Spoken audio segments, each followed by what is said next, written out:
안녕하세요. 저는 막장 드라마에서나 보던 일들을 겪고서 이혼을 하게 되었네요. 사연을 쓰는 지금도 제가 경험한 일이 맞는 건지 싶을 정도로 현실에서 일어나긴 힘든 경험을 했다 싶네요. 경험하지 않았으면 좋았을 일이긴 하지만 이미 일어난 일이니 어쩌겠어요. 이젠 그 경험으로 인해 어떠한 일에도 쉽게 흔들리지 않는 더욱 단단한 사람이 되었다 하고 생각하며 살고 있어요. 처음 남편을 만났을 때만 해도 그런 말도 안 되는 일이 저에게 일어날 거란 생각도 하지 못했는데 처음 남편은 참 다정한 사람이었거든요. 거기에다 성실하기까지 했어요. 회사 동료로 처음 만난 남편은 주변 동료들이 임무와 칭찬을 할 정도로 성실하고 성격 좋은 남자였어요. 저와는 동기지간으로 서로 의지하는 일이 많았죠. 그러던 어느 날부터 남편이 저를 보는 눈빛이 오묘하더라고요. 직장 동료를 보는 눈빛이 아닌 어딘가 모르게 끈적거리기도 하고 느끼하기도 하고요. 이런 제 느낌은 단순히 오해가 아니었어요. 저기 윤영 씨, 나 윤영 씨 좋아해. 입사했을 때부터 첫눈에 반해서 이때까지 쭉 좋아했어. 그래서 하는 말인데 나한테 기회를 좀 주면 안 될까? 갑자기 고백을 해오니 저는 크게 당황하고 말았죠. 좋은 사람인 건 맞지만 남자로의 매력은 글쎄요. 확 끌리는 것이 없다고 해야 하나? 하여튼 애매했어요. 하지만 남편의 적극적인 구애에 전 생각해보겠다는 말로 기회를 주었고 남편은 저의 곁에서 한결같이 마음을 쏟아주더라고요. 결국 전 그런 남편을 받아주게 되었고 막상 마음을 나누며 마음을 가지다 보니 저 역시 남편에게 푹 빠져 결혼까지 하게 되었습니다. 그렇게 저희는 6년이란 세월을 살아냈어요. 저희 사이엔 아이가 없었는데 의도적으로 가지지 않은 건 아니었고 어쩌다 보니 그렇게 되었더군요. 결혼 4년차 때까진 자연 임신이 되지 않았고 그 후론 병원은 절대 싫다던 남편을 설득해 어렵게 병원 예약까지 했었지만 그 타이밍에 오랫동안 병원 생활을 하시던 시부가 돌아가시며 병원을 가지 못했었어요. 그 후론 어영부영 하다 보니 어느새 결혼 6년 차가 되었더라고요. 다행인지 불행인지 시댁에서는 아이에 대한 압박은 전혀 없었고 저 역시 아기를 가지고 싶은 시기가 지나고 나니 임신에 대한 욕심이랄까 미련이랄까 그런 감정들이 점점 무뎌져 크게 노력하지 않는 상황이 되었던 거죠. 아기가 없다 보니 남편과 저는 결혼 생활 6년이 무색할 만큼 신혼의 느낌이 남아있을 정도로 사이가 좋았어요. 오롯이 서로에게만 집중을 하면 되니 싸울 일도 적었고요. 무엇보다 남편이 한결같이 다정한 모습을 보여주니 정말 남자 하나는 잘 골랐다는 생각이 들기도 했었는데 어느 날부터 그런 남편이 변하기 시작하더라고요. 서서히 변하는 것도 아닌 하루아침에 남편이 낯설게 느껴질 만큼 저를 쌀쌀맞게 대하기 시작하는데 이게 무슨 일인가 싶더라고요. 남편이 달라진 것은 말뿐만이 아니었어요. 지난 6년 동안 가끔 다투는 일이 있더라도 잠만은 한 침대에서 자야 한다며 제 옆에 꼭 붙어 자던 남편이었는데 변했다고 느낀 순간부터 회사 일이 바빠 일을 마저 보고 자야 한다며 안방이 아닌 서재에서 자는 날들이 길어졌어요.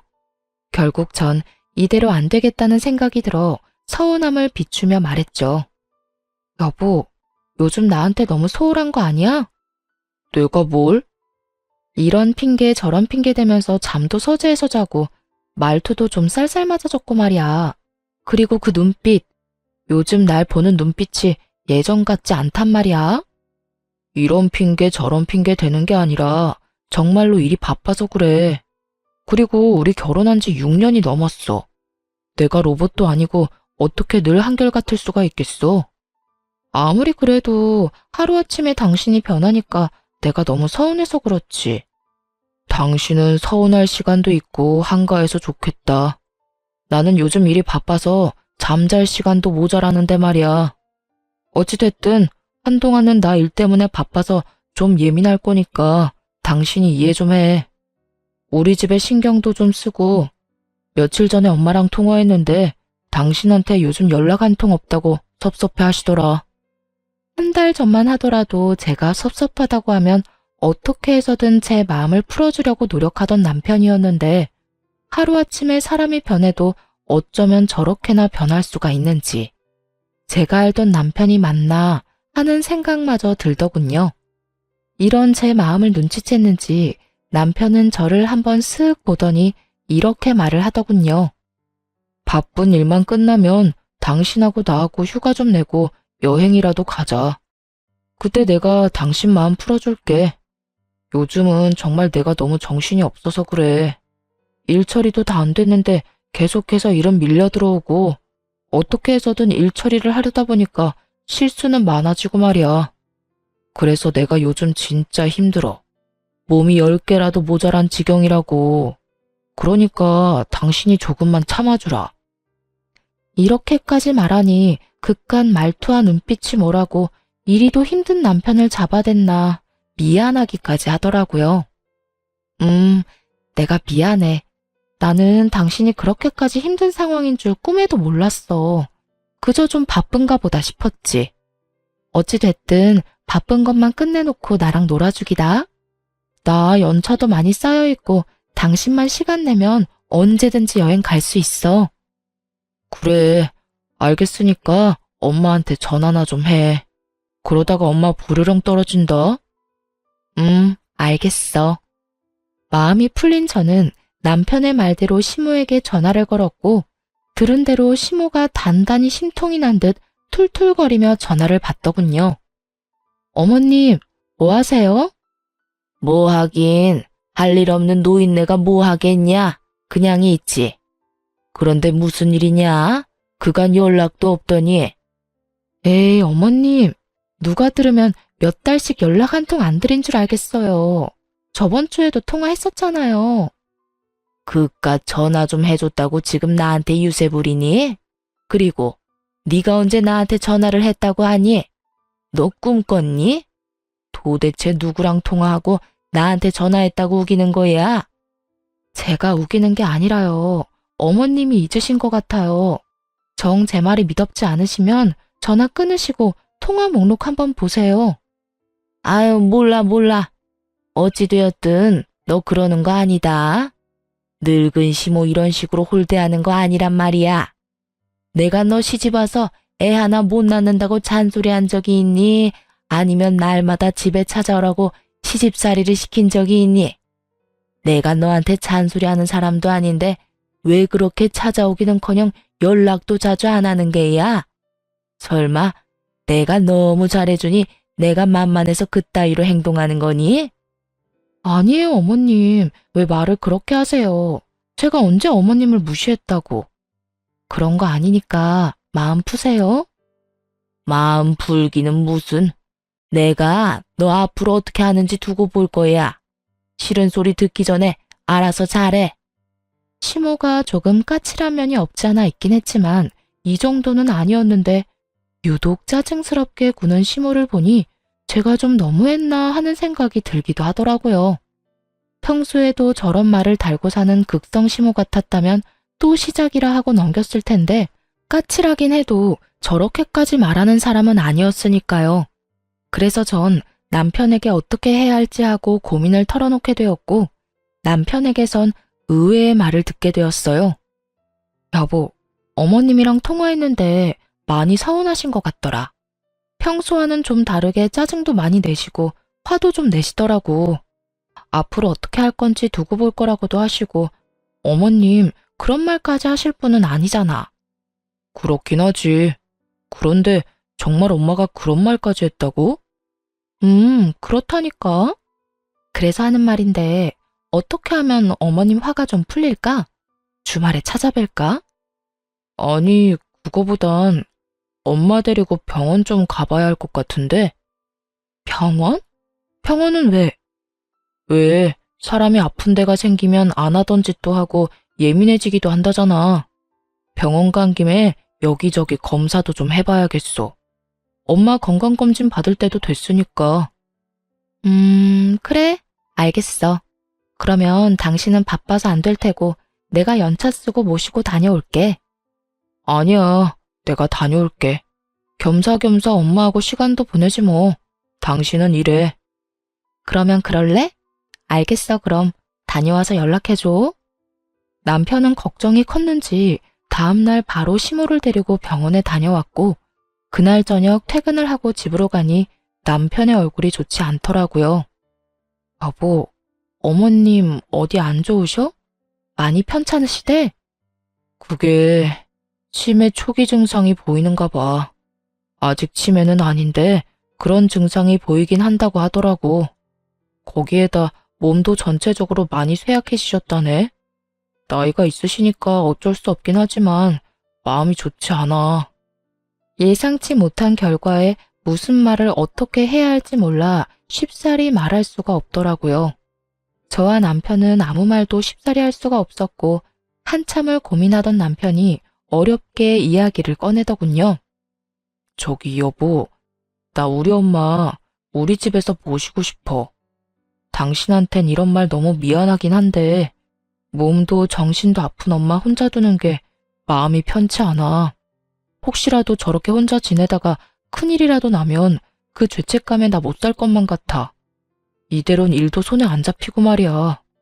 오늘도 병원에서 결과 듣고 혼자 엄마 집에 엄마 모셔다 드리고 오는데 마음이 너무 안 좋았어. 이런 식으로 시모를 갑자기 모시고 살게 될 거라곤 상상도 못 해본지라 어떻게 해야 할지 모르겠더군요. 어떤 말도 쉽사리 꺼내지 못하고 있는데 문득 이런 생각이 들더라고요. 만약 우리 엄마가 이런 상황이라면 나는 어떻게 했을까 하고요. 그렇게 생각하니 쉽게 결정이 섰어요. 그래, 그렇게 하자. 다른 사람도 아니고 당신 어머니인데 그렇게 해야지. 당신 말대로 어머님 혼자 계시다. 혹여나 큰일이라도 나면 나 역시 많이 후회할 것 같아. 그러니까 우리 후회하지 않게 어머님 잘 모셔보자. 정말이야? 고마워 여보. 내가 더 노력하고 잘할게. 그렇게 저흰 시모를 모시기로 했고 일주일 뒤 남편이 시모를 모시고 오게 되었습니다. 막상 함께 살게 되니 시모의 상태는 제 우려보다 꽤 괜찮더군요. 치매라는 단어가 나와 걱정이 컸었는데 치매 확정이 아니라 초기 증상이 조금씩 보이는 우려되는 상황일 뿐이라 시모는 평소의 모습과 별반 다를 것이 없었어요. 단지 가끔 아이처럼 떼를 부리며 짜증을 내는 일이 종종 있었는데 특히 제가 출근하는 것에 히스테리를 부리곤 하더군요. 처음엔 일주일에 한 번 정도였던 히스테리가 점점 잦아졌고 상황이 그렇게 되자 남편과 상의한 끝에 결국 전 일을 잠시 쉬게 되었습니다. 시모가 너무 싫어하기도 했고 저와 남편이 출근한 사이 시모에게 무슨 일이 생긴다면 애써 시모를 모시고 산 게 무슨 소용이 있겠나 싶기도 했으니까요. 그렇게 전 시모와 보내는 시간이 더욱 많아졌고 출근도 하지 않고 가까이에서 지켜본 시모의 상태는 병원에서 진단받은 것보다 더욱 심각해 보이더군요. 아가, 너 밥 안 주니?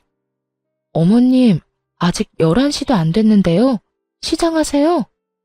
11시면 밥 먹으면 안 된다는 법이라도 있니? 아니, 그런 게 아니라 아침 드신 지 얼마 안 되셔서. 아니에요. 금방 차려드릴게요. 귀찮으면 귀찮다고 해. 그런 식으로 사람 이상하게 몰아가지 말고. 이런 식의 짜증은 기본이었고 어쩔 땐 물건을 내팽겨치며 소리를 지르기도 했죠. 어떤 날엔 저를 멍하니 보며 도무지 알아들을 수도 없는 말을 중얼거리기도 했고요. 아무래도 전 시모의 증세가 심상치 않다고 느꼈고 그랬기에 남편에게 병원에 다시 가보길 권했어요. 남편은 제 말대로 바로 다음날 시모를 데리고 병원에 다녀왔지만 더 나빠지진 않았다고 하더군요. 증세가 보이는 것뿐이지 큰 충격을 주지 않고 관리만 잘해준다면 괜찮을 거라고요. 하지만 이런 결과와는 달리 시모의 이상 행동은 점점 더 심해져만 갔습니다. 너 왜 날 치매 환자로 몰아가는 거야?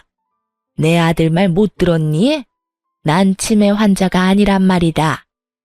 아니 어머님, 제가 언제 그런 식으로 어머님을 대했다고 그러세요. 전 그저 화장실을 자주 가시길래 어디 불편하신가 싶어서 여쭤본 것 뿐이에요. 탈이라도 나셨으면 약이라도 챙겨드리려고요. 화장실에 왜 가겠어? 그리고 자주 갈 수도 있는 거지 뭘 하나부터 열까지 다 따지고 들어. 전 걱정이 돼서 그랬어요. 기분 나쁘셨으면 죄송해요. 내가 네 생각을 모를 줄 알아? 멀쩡한 사람 치매 환자로 몰아서 요양원이라도 넣으려고 그러는 거. 꿈도 꾸지 마라. 나 아직 멀쩡해. 정말 전 걱정이 돼서 그런 것인데 제 호의까지 이런 식으로 받아들이니 한마디 한마디가 조심스러워지기까지 하더라고요. 거기에다 절 더 미치고 팔짝 뛰게 했던 것은 갑자기 돌변하는 시모의 태도였어요. 조금 전까진 웃으며 저와 대화를 나누다가도 갑자기 돌변해 이년저년하며 욕을 해대니 정말 웃고 있어도 살얼음판을 걷는 기분까지 들더군요. 그러는 와중에 이런 명령도 하더군요. 예, 나 다리에 힘이 없어서 안 되겠다. 오늘부턴 내 목욕도 좀 시켜주거라. 너 이런 거 하려고 회사도 그만두고 쉬는 거 아니니? 그러니까 잔말 말고 오늘부터 나 씻을 때 너도 따라와 들어와서 씻겨다오. 상황이 이렇게 되자 어느 정도 각오를 했음에도 불구하고 점점 지쳐가더라고요. 멀쩡한 시모를 모시고 사는 것도 진이 빠지는 일인데 몸도 정신도 성치 않은 시모를 모시고 산다는 것은 생각보다 더욱 힘든 일이었죠. 이런 시모보다 저를 더 힘들게 했던 건 다름 아닌 남편이었어요. 왜 여자들은 그렇잖아요. 시댁 일이든 집안일이든 그게 뭐든지 간에 힘든 일이 있을 때 남편의 따뜻한 말 한마디만 해준다면 그것을 위안 삼아 또 힘을 내곤 하잖아요. 하지만 남편은 고생하는 저를 보며 따뜻한 말 한마디를 하기는커녕 저와 눈만 마주쳤다 하면 짜증을 내는 것은 일쑤였고 집안일조차 하나도 돕지 않더군요. 퇴근하고 돌아온 남편이 하는 것이라곤 그저 먹고 씻고 자는 것뿐이었어요. 여보, 정말 해도 해도 너무한 거 아니야? 회사 일로 힘들고 예민한 거 나도 잘 알아. 그래서 나도 이해해보려고 노력했는데 아무리 힘들다고 해도 이건 아니지. 내가 뭘 어떻게 했다고 힘든 사람 붙잡고 이 난리야. 내가 당신한테 뭐 잘못했어? 내가 무슨 죄인이라도 되냐고. 왜 나랑 눈만 마주치면 짜증을 내? 거기에다가 내가 이 집 식모야? 내가 이 집 요양보호사라도 되냐고. 하루 종일 어머님 쫓아다니면서 뒤치다꺼리 한다고 힘들어 죽겠는데 당신은 퇴근하면 차려준 밥 먹고 씻고 자기 바쁘고. 이게 뭐야? 왜 나만 다 희생하면서 살아야 하냐고. 그러면 나보고 어쩌라고. 나도 회사 그만두고 집에 당신이랑 엄마랑 옹기종기 붙어 앉아서 하루 종일 손가락 빨면서 그냥 그러고 살아? 그걸 원하는 거야? 그런 말이 아니잖아. 적어도 말 한마디, 행동 한 번이라도 따뜻하게 해달라는 말이야. 그건 내가 말했잖아. 나도 회사 일이 바빠서 예민하다고. 그래서 이해 좀 해달라고 말이야. 따뜻한 말 한마디 하는데 돈이 들어? 아니면 시간이 몇 시간씩 걸려? 그런 것도 아니잖아. 내가 원하는 건 오늘 하루도 수고했다, 고생했다. 고작 이런 것들인데 그런 것들도 못 해주는 거야? 예민하면 그런 말도 못 하는 거야, 당신은? 내가 이런 취급이나 받으려고 회사도 그만두고 어머님까지 모시는 줄 알아? 적어도 나한테 미안하고 고마운 마음 정도는 있어야 하는 거 아니야? 이런 식으로 사람 몰아붙일 거였으면 모신다고 하지 말지 그랬어. 착한 며느리인 척, 마음 넓은 척 하면서 엄마 모신다고 할 때는 언제고 이제 와서 공치사라도 늘어놓고 싶은 거야? 그런 거야? 그런 말이 아니잖아. 그저 나도 밖에서 일하는 것만큼 힘들다고 이야기하는 거라고. 그 힘듦 속엔 당신의 무관심이 크다고 말하는 거고. 그렇게 힘들면 엄마 나가라고 해. 나한테 와서 관심이 부족하다면서 잔소리하지 말고. 도저히 말이 통하지 않더군요. 상황을 해결해 보려는 노력은커녕 싸우려고 작정한 사람처럼 보이기까지 했으니까요. 더 말해봤자 싸움만 커질 것 같아 제가 먼저 자리를 피해 거실로 나와버렸고 거실엔 저희 이야기를 다 들었는지 시모가 저를 노려보더라고요. 어머님, 다 들으셨어요? 다 들으라고 그렇게 고래고래 소리를 질러댄 거 아니니? 내가 힘들게 하면 얼마나 힘들게 했다고 내 아들을 쥐잡듯이 잡아대는 거야? 네가 뭔데 내 아들한테 감히 그딴 소리를 짓거려대는 거냐고? 어머님, 전 그게 아니라요. 그저 그이한테 좀 섭섭해서 그랬어요. 섭섭? 네가 섭섭할 게 뭐가 있다고? 아무것도 하는 것도 없으면서 넓은 집에서 남편이 벌어다 주는 돈으로 편하게 살면서 뭐가 섭섭한 게 있냐고. 아주 호강이 늘어지셔서 시간이 남아 도는가 보지? 그러니 쓸데없는 걸로 남편 드잡이나 하고 있지. 아무것도 하는 게 없다뇨. 밥이고 청소, 빨래까지 누가 다 하는데요. 그것뿐인가요? 하루 종일 어머님 쫓아다니면서 뒷바라지는 또 누가 하는데요. 어머님께서 그런 식으로 말하면 안 되죠. 뭐? 내 인연이? 시모는 막을 새도 없이 저에게 다가와 제 뺨을 때려버렸고 때마침 나온 남편이 그 광경을 보곤 급히 시모를 데리고 방으로 들어가 버리더군요. 상황이 그렇게 되자 남편 미운 것은 물론이었고 살면서 상상하지도 않았던 이혼까지 하고 싶은 심정이었어요. 제가 시모에게 뺨까지 맞은 것을 뻔히 알면서도 남편은 아무 말도 없었고 오히려 저를 피한다는 느낌마저 들기 시작하더군요. 시모의 행패는 점점 더 도를 넘어서고 있었고 전 마음을 다잡아보려 참 무던히도 노력했습니다. 다른 것도 아닌 시모가 많이 아프니 저런 것이라고 생각하면서요. 그 당시 전 아픈 사람을 버리고 이혼하는 것은 아니라는 생각이 강했고 그때까진 남편 역시 이 상황이 힘들어 예민한 거라 그리 믿고 저 자신을 위로했던 것 같아요. 그것이 얼마나 바보 같은 자기 세뇌였다는 것을 알게 된 건 얼마 지나지 않은 어느 날이었어요. 그때쯤엔 제가 남편에게 시모에 대해서 하소연이라도 하면 남편은 앵무새처럼 이런 말만 반복하고 있었어요. 엄마가 아파서 그래. 치매라잖아. 그 정도는 우리가 이해해줘야지. 그리고 치매 환자가 그 정도면 양호한 편 아니야? 드라마에서 보면 벽에 똥칠도 하고 그러더라. 그런 거에 비하면 우리 엄마는 양반이지. 그러니까 이왕 병시중 하기로 한 거 당신이 좀 더 마음 넓게 쓰고 이해 좀 해. 이해하라는 것도 한두 번이지. 시모는 매번 몸이 아프고 치매 환자라는 이유로 골탕 먹이려고 환장한 사람처럼 매번 다른 방법으로 저를 괴롭히잖아요. 그런 저에게 돌아오는 말은 그저 네가 좀 이해해라. 정말 그날은 참을 수가 없더라고요. 그놈의 이해. 내가 언제까지 이해만 해야 하는데? 당신도 봤으니까 알 것 아니야. 아무리 어머님이 아프다고 해도 이건 너무하잖아. 아니, 그런 어머님보다 당신이 더 너무한다는 생각은 안 해봤어? 내가 그렇게 힘든 거 뻔히 알면 당신이라도 날 도와야지. 어떻게 매번 이해하라는 말만 할 수가 있어? 당신이 한번 당해봐. 이해하라는 말이 나오는가?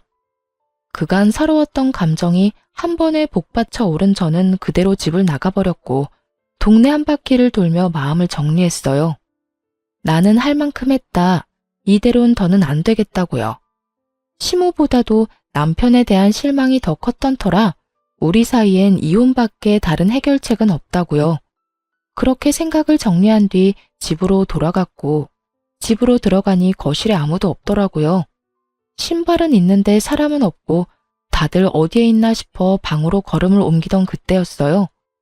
시모의 방에서 깔깔거리는 웃음소리와 함께 말소리가 들려오더라고요.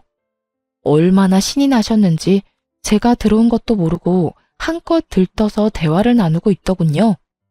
엄마, 무슨 연기를 그렇게 잘해? 난 엄마가 연기한다는 걸 다 알고 보는데도 가끔 엄마가 진짜 치매인가 싶다니까. 이 엄마가 못하는 게 있는 줄 알아? 마음만 먹으면 그깟 치매 연기쯤이야 누워서 떡 먹기지. 그나저나 수정이도 한계인 것 같지? 조만간 못 견디겠으니까 이혼하자고 할 것 같아. 다 엄마 덕분이야. 고마워. 고마우면 재혼해서도 엄마한테 잘해. 알겠어? 그럼. 그렇지 않아도 혜미가 엄마가 여러모로 고생 많이 한다고 결혼하고 나면 엄마한테 진짜 잘할 거라고 했어. 혜미는 얼굴도 예쁜 것이 말까지 어쩜 그렇게 예쁘게 하니? 거기에다 능력까지 좋다며? 그 혜미가 사는 아파트도 자기 명이라고 했나? 아파트만 있는 줄 알아? 혜미게 부모님 돌아가시면서 남겨준 유산도 많고 건물도 있다고 하더라니까. 돈도 돈인데 나 혜미 정말 사랑해. 혜미도 날 진심으로 사랑하고. 그러니까 그 어리고 돈 많은 애가 얼마든지 기다릴 테니까 이혼만 하고 돌아오라는 거 아니겠어? 우리 아들 능력도 좋지. 어떻게 그런 여자를 다 만났대? 진짜 혜미랑 결혼했으면 이런 고생 안 하고 얼마나 좋아. 에이, 엄마. 이제 와서 그런 후회해봤자 뭐해? 그런 생각할 시간에 어떻게 하면 저 찐득이 떼어낼지 고민이나 더 해봐. 나도 저 진드기한테 매몰차게 구는 것도 하루 이틀이지. 이제 왜 그렇게 모질게 대하냐는 말에 변명거리도 생각이 안 난다고. 나라고 다른 줄 아니? 조금만 괴롭히면 금방 두 손 두 발 다 들고 당장이라도 이혼한다고 할 줄 알았더니 애가 독해도 어쩌면 저렇게 독할 수가 있는지. 그러게 말이야. 나도 이렇게나 독한 여자인 줄 꿈에도 몰랐다니까. 빨리 좀 그 입에서 이혼 소리 나오게 할 방법 없을까? 스스로 걸어 나가야 위자료 한 푼이라도 더 아낄 텐데. 그렇지 않아도 이번엔 머리털을 죄다 뽑아놓을까 싶다. 그때 네가 말리지만 않았더라도 머리털을 다 뽑아놓고 제발 이혼해달라고 빌게 만들 수 있었는데 그때 왜 말린 거야 도대체? 그땐 갑자기 엄마가 손찌검까지 하니까 나도 놀래서 그랬지. 넌 그게 문제야. 착해 빠져서는 이번엔 절대 나서지 마. 알겠어? 내가 완전 치매 중증 환자처럼 미친 척하면서 난리 한번 부려줄 테니까 말이야. 알겠어. 엄마 고마워. 남편이 외도를 저지르고 있다는 것도 충격적인데 새 여자와 새 살림을 차리기 위해 계획적으로 저를 괴롭히고 있었다는 사실을 듣는 순간 다리에 힘이 다 풀리더군요. 아들의 외도를 말리기는커녕 위자료까지 아껴주며 이혼시키려고 나서서 돕는 시모라니 그 역시 과히 충격이 아닐 수 없었습니다. 제가 충격에 빠진 사이에도 두 사람의 웃음소리는 끊기지 않았고 전 그런 두 사람이 저의 존재를 눈치채기 전 재빨리 다시 밖으로 나와버렸어요. 밖으로 나와 하염없이 걸으며 아무리 생각해도 하늘이 도왔다는 생각을 지울 수 없더군요. 그렇지 않고서야 이혼을 마음먹은 타이밍에 남편의 추악한 계획을 낱낱이 다 알 수나 있었겠어요? 외도를 저질러 이혼은 하고 싶은 마당에 위자료 아끼려고 저딴 치졸한 짓거리까지 하는 인간이라니 아무리 생각해도 깔끔하게 이혼해주는 것은 아니란 생각이 들더군요. 그래서 전 이혼은 잠시 미뤄두고 복수라는 걸 결심했습니다. 제가 당한 것이 있는데 똑같이 갚아줘야 한이라도 풀리지 않겠어요? 우선 흥신소를 통해 남편의 뒤를 밟기로 했어요. 제가 모르는 무언가가 더 있을까 해서였죠. 그렇게 흥신소의 연락을 기다리는 동안 감쪽같이 치매 연기를 하며 저를 못살게 굴었던 시모에게 하나하나 다 갚아주기 시작했어요.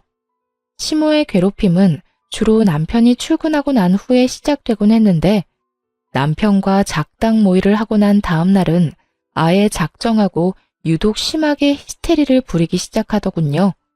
시작은 아침 식사 자리부터였죠. 어찌 된 게 넌 시집 온 지가 언젠데 간 하나 똑바로 못 맞추니? 너 내가 아픈 환자라고 일부러 이딴 식으로 만드는 거니? 네가 병수 발드니까 이딴 음식 줘도 찍소리도 하지 말고 주는 대로 처먹으라고? 평소 같았으면 저 말에 혈압이 올랐을 테지만 뒤 꿍꿍이를 알고서 보니 진상 손님 같은 시모가 어쩔 땐 귀여워 보이기까지 하더군요. 얼마나 애 같았으면 아침 대바람부터 맛있다고 밥을 2그릇이나 비우고 간 남편과 똑같은 반찬을 먹고도 졌단 말이나 짓거리나 싶어서요. 저는 아무런 대꾸도 하지 않고 어디까지 지랄을 떠나 그저 지켜보았고 그런 제 행동에 약이 오를 대로 오른 시모가 냅다 밥그릇을 집어던지며 욕설을 뱉어내기 시작하더군요. 이년이 지금 나를 무시해? 감히 시어미가 이야기하는데 대꾸 한마디 않고 앉아서 밥이나 처먹고 있고. 너 그딴 행동은 어디서 배운 게야? 니년 오미아비가 그딴 식으로 알려주디? 그 순간 잘 됐다 싶더군요. 어떻게 대갚아주면 속이 후련할까 고민스럽던 찰나에 이렇게나 판을 깔아주니 마다할 이유가 전혀 없었죠. 전 지랄 발광을 해대는 시모를 빤히 보다 식탁 위에 올려진 그릇들을 하나도 남기지 않고 그대로 다 던지고 없고 그야말로 미친년처럼 날뛰어 주었어요. 그리곤 깜짝 놀란 토끼 눈을 한 시모에게 이렇게 말해 주었습니다. 어머님, 앞으로 남은 여생 몸 성히 지내고 싶으면 이딴 추태는 부리지 마세요. 저라고 이때껏 성질 없어서 다 받아주면서 참고 산 줄 아세요? 다 가정 지키고 아픈 어머님 불쌍해서 참아준 건데 계속 이딴 식으로 굴면 저도 못 참아요. 너, 이젠 협박까지 하니? 너 내가 가만둘지 알아? 우리 아들이 널 가만둘지 알아? 내가 우리 아들한테 다 말해줄 거야. 너 이 집에서 내쫓고 말 거라고. 말은 이렇게 했지만 시모는 겁에 잔뜩 질린 듯 했고 소리를 지르며 방으로 도망치듯 들어가 버리더군요. 시모가 방으로 들어간 후 얼마나 지났을까요? 출근한다며 나간 남편놈이 회사까지 내팽개치고 집으로 뛰어들어오더군요. 한눈에 봐도 잔뜩 화가 난 얼굴을 하고서요. 당신 미쳤어? 엄마가 음식이 입맛에 안 맞아 투정 좀 부릴 수도 있는 거지. 아무리 그렇다고 며느리가 밥상을 없는다는 게 말이나 돼? 그것도 아픈 시어머니를 상대로. 당신이야말로 너무한 거 아니야? 어머님한테 무슨 말을 어떻게 들었는지 모르겠는데 당신이 방금 말한 것처럼 어머님 지금 아프셔. 몸도 아프시지만 정신도 아프시다고. 그런데 그런 어머님이 하는 말을 고지곳대로 듣고 믿는 거야? 치매 환자 말은 알아서 걸러들어야 하는 거 아니냐고. 그렇게 치매 환자라는 것을 강요하던 남편은 막상 제가 치매 환자라는 걸 내세우며 맞서자 크게 반박할 말이 떠오르지 않았나 봐요. 나오는 대로 짓거리며 어떻게 해서든 저를 이겨먹으려 애쓰더군요. 아무리 치매 환자라고 해도 아예 없는 말을 했겠어. 당신이 무슨 짓을 했으니까 엄마가 전화로 울고불고 했다는 거 아니겠냐고. 여보, 아예 없는 말을 있는 말처럼 하니까 치매 환자라고 하는 거야. 기억이 깜빡깜빡하고 현실인지 꿈인지 구분도 되지 않고. 그런 증상들이 심해지면 치매 전문 요양병원으로 보내기도 하고 말이야. 그래서 하는 말인데 어머님 이제 병원으로 모시자. 요즘 어머님 상태가 점점 더 심해지는 것 같아서 그래. 내가 최선을 다해서 한시도 떨어지지 않으려고 노력하긴 하지만 내가 기계도 아니고 매 순간 어머님만 보고 있을 수는 없잖아. 혹시나 내가 잠시라도 못 보는 사이 어머님 크게 다치기라도 하면 어떻게 해? 요양병원? 병원은 무슨 병원이야. 그런 데는 아픈 사람들이 가는 곳이잖아. 제대로 걷지도 못하고 정말 정신 나간 사람들이 가는 곳. 여보, 당신 엄마 다리에 힘없어서 나한테 목욕 수발도 받고 있고 정신도 아파. 잊었어? 그래도 요양원은 안 돼. 그래, 당신이 싫다고 하면 하는 수 없지. 하여튼 여기서 상황이 더 안 좋아지면 요양원 알아볼 테니까 그런 줄 알아. 나 좀 피곤해서 그러는데 어머님이 엉망으로 만든 거 당신이 좀 치워. 아침부터 어머님이 난리치셔서 너무 지친다. 어? 이걸 나보고 치우라고? 왜? 치울 줄 몰라? 몰라도 해. 이제부터 배워야지. 우리 엄마 아니라 당신 엄마잖아. 앞으로 당신도 나서서 좀 도와. 저는 그대로 방으로 들어와 버렸고 조용하다 싶더니 이내 깨진 그릇 치우는 소리와 궁시렁거리는 남편의 목소리가 들리더군요.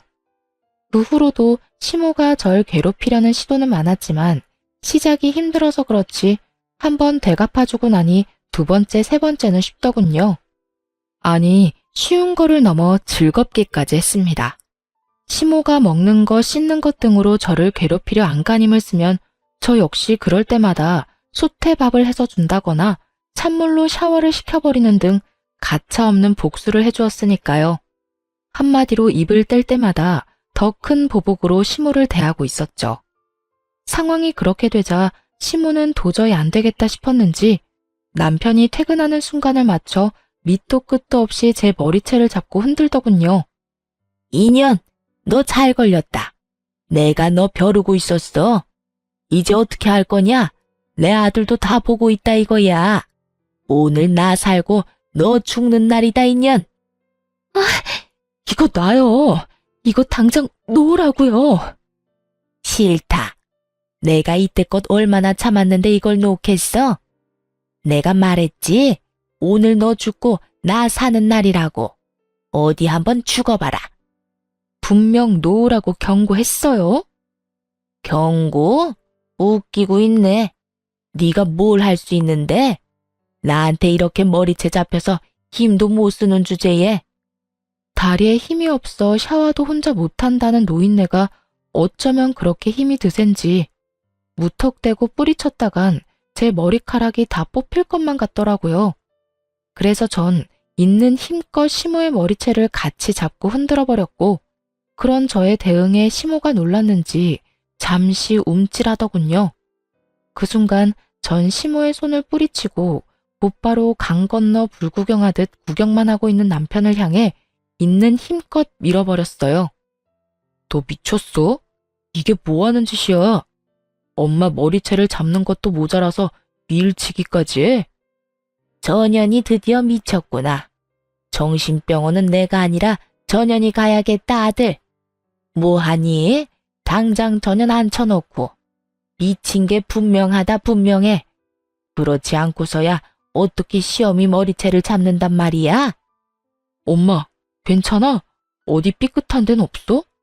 너 우리 엄마 어디 다치기라도 했어봐. 내가 너 가만 안 둘 거야. 나 괜찮으니까 내 신경 쓰지 말고 당장 병원에 전화해라. 정신병원. 전현 저거 미친 게 분명해. 머리채를 먼저 잡은 것이 누군데 누굴 정신병으로 몰고 가는 것인지 모르겠더군요. 전 그런 두 사람에게 고래고래 소리를 질러주었어요. 이 상황에 내가 안 미치는 게 이상하지 않아? 이 미쳐 돌아가는 상황에 내가 어떻게 안 미치고 버티겠어? 당신 진짜 미쳤어? 미치려거든 곱게 미쳐. 어디서 우리 엄마한테 폭력이야? 머리채는 누가 먼저 잡았는지 잊었나 봐. 치매 걸린 네 엄마가 내 머리채 먼저 잡은 거 못 봤어? 네 엄마는 내 머리채 잡고 흔드는데 나는 가만히 있어야 해? 아, 맞다. 네 엄마 치매 아니었지 참. 그게 무슨 소리야. 우리 엄마 아픈 거 당신도 잘 알잖아. 웃기고 있네. 아직까지 모르겠니? 나 다 알아. 두 사람이 나 쫓아내려고 내 입에서 이혼 소리 나오게 하려고 연기한 거 다 알고 있다고. 저는 소리를 지르며 흥신소 직원에게 받은 남편의 외도 증거 사진들을 두 사람에게 던져버렸어요. 그러자 두 사람은 이제 후련하다는 표정으로 자리를 털고 일어나더니 이렇게 말하더군요. 아, 다 알았어? 그래서 당신이 근래 이상하게 굴었던 거구나? 어쩐지 이상하다더라니. 진작 다 안다고 말하지 그랬어? 아, 차라리 잘 됐어. 우리 이혼하자. 그래, 나도 연기하는 것도 힘들던 차에 차라리 잘 됐구나. 너 우리 아들하고 이혼하거라. 위자료 줘야 하는 게 좀 아깝긴 하지만 어쩌겠어. 상황이 이렇게 됐으니. 위자료 두둑하게 챙겨줄 테니 당장 이혼해다오. 어찌나 당당한지 모르는 사람이 보면 제가 외도를 저지른 것인 줄 알겠더라고요. 그 어미의 그 자식이라고 짓고 있는 표정마저 똑같은 것이 누가 더 인간 쓰레기인지 우위를 다투기 힘든 지경이었어요. 참 뻔뻔하기도 하다. 모르는 사람이 보면 내가 바람이라도 피운 줄 알겠다. 어쩌다 이렇게까지 인간 말종이 됐니? 그렇게 돈이 좋았어? 아니면 새로운 여자가 좋더니? 돈도 좋고 새로운 여자도 좋았지. 말이야 바른 말이라고. 당신한테 돈도 많고 얼굴도 잘생긴 젊은 남자가 이혼하고 오라고 하면 당신 같으면 안 흔들릴 자신 있어? 당신도 마찬가지야. 사람 마음 다 똑같다고. 아, 다 됐고. 그래서 이혼할 거야, 말 거야? 그래, 하자, 이혼. 그런데 당신 말처럼 쉽게 할 수는 없을 거야. 나 당신 말고 당신 엄마, 그리고 상간녀 소송까지 다 할 거니까. 그리고 재산도 크게 한몫 뜯어낼 테니까 각오하는 게 좋을 거야. 저 역시 시모에게 보복은 할 만큼 했고, 더는 그런 인간들과 한 지붕 아래 살고 싶지도 않았기에 이혼을 통보하고 그 집을 나와버렸습니다. 생각보다 이혼 진행이 길어졌지만 결과는 제 생각보다 더 좋게 끝이 났습니다. 판결이 나던 날 얼마나 후련하던지 법원 앞에서 크게 웃었던 기억이 아직도 생생하네요. 이혼이 끝이냐고요? 그럴 리가요. 그깟 위자료 좀 받았다고 제가 그리도 크게 행복하게 웃었을까 봐요. 흥신소를 통해 알게 된 것인데 능력 좋고 돈 많은 그 상간녀는 사실 도박 중독자이더군요. 손모가지를 잘라내야 끊을 수 있는 것이 도박이라는 말이 있을 만큼 상간녀는 그 명성에 걸맞게 죽은 부모에게 상속받은 재산을 다 말아먹어가는 와중에도 도박을 하고 다니고 있더라고요. 건물과 집 담보로 대출을 한도 끝까지 받아 말아먹은 것은 기본이었고 저에게 준 위자료도 마지막 티끌까지 모아준 것이었어요. 이러한 사실을 전혀 알지 못했던 전 남편은 상간녀를 만나오며 돈까지 빌려준 상태였고 상간녀는 그 돈마저 다 날려버린 후였습니다. 이러한 사실은 이혼 소송이 마무리될 때쯤에 다 밝혀졌는데 이혼만 하면 인생 역전이라고 기대했던 남편놈이 사실은 상간녀가 허울 좋은 빈털털이라는 걸 알고 좌절하던 모습이 얼마나 통쾌했는 줄 모릅니다. 그것뿐인 줄 아세요? 제 앞에서 창피한 것도 모르고 시모와 합세해 상간녀를 잡아대더군요. 이 년이 다 너 때문이야. 돈도 없는 년이 어디서 내 아들을 깨어내서 이 사기꾼 년, 이 나쁜 년. 내 돈 내놔. 내 돈 내놓으라고.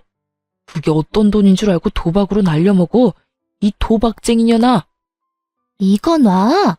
이거 왜 이래? 내가 돈 빌려달라고 했어? 돈 필요하다니까 묻지도 따지지도 않고 준 게 누군데 이제 와서 난리야. 그리고 내 돈 가지고 내가 뭘 하든 너희가 무슨 상관이야? 이거 놔. 지금 안 놓으면 나 두 사람 신고할 거야. 이 년이 뭐라는 거야? 누가 누굴 신고해? 너야말로 내 아들 돈 빼먹은 걸로 신고당할 줄 알아. 사기죄로 신고할 거라고. 그 후론 보지 않아도 뻔하시죠? 상간녀는 폭행죄로 두 사람을 신고하고 두 사람은 상간녀를 사기죄로 신고하고 개판도 그런 개판이 또 없더라고요. 어찌되었든 저의 위자료와 재산 분배는 무리 없이 만족스럽게 잘 받게 되었고 한동안은 그 인간들을 잊고 살았어요. 이따금 떠오르지 않았다면 거짓말이겠지만 한풀이는 다 해서 그런가 속 시원히 이혼하고 나니 후회가 된다거나 생각이 난다거나 그렇지는 않더라고요. 그렇게 지내면서 염치라는 게 있다면 저를 찾아오지 않겠거니 했는데 정말 염치라고는 없는 시모가 거짓골을 하고 회사까지 저를 찾아왔더라고요. 무슨 일이세요? 아가, 잘 지내니? 안부나 물으려고 여기까지 왔을 리는 없고 저 바쁘니까 할 말만 하고 가세요. 그게 너랑 헤어지고 우리 아들 폐인이 돼버렸다. 일도 안 하고 집에 틀어박혀서 인생 말아먹은 인간처럼 술만 마시고 있다. 그래서요? 그래서 저보고 어쩌라고요?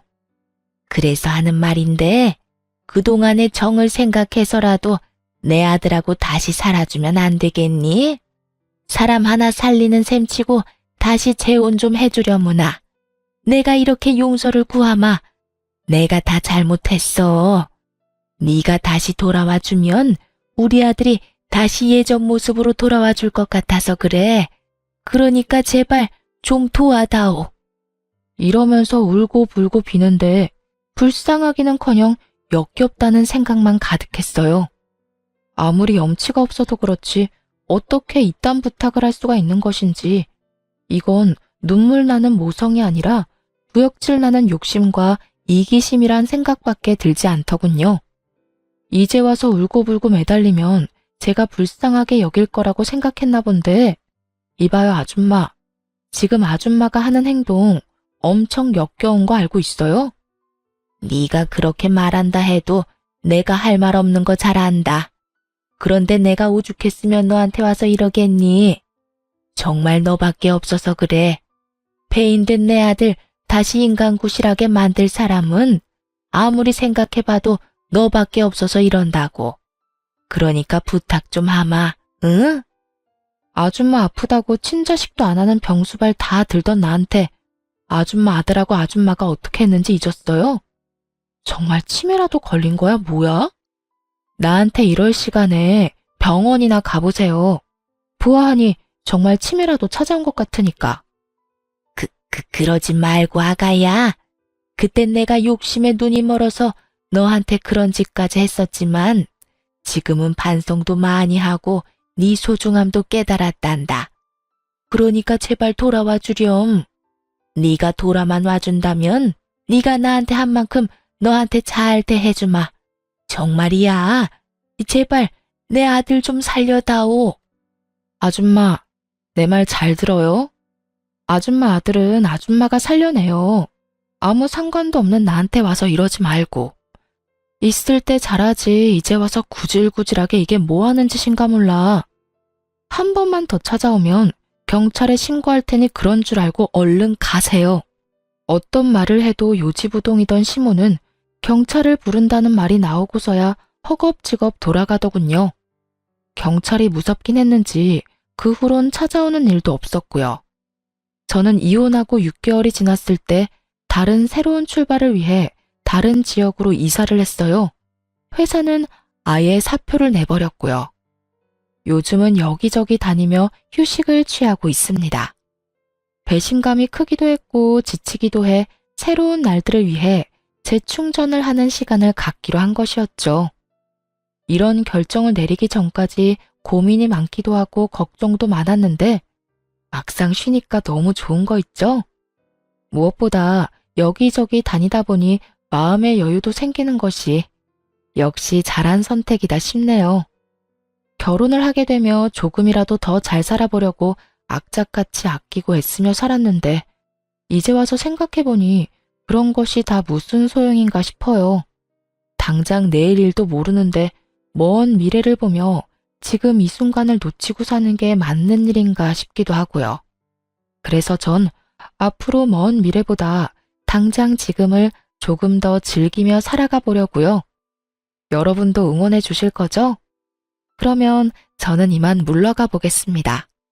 긴 시간 함께 해주신 모든 분 감사합니다.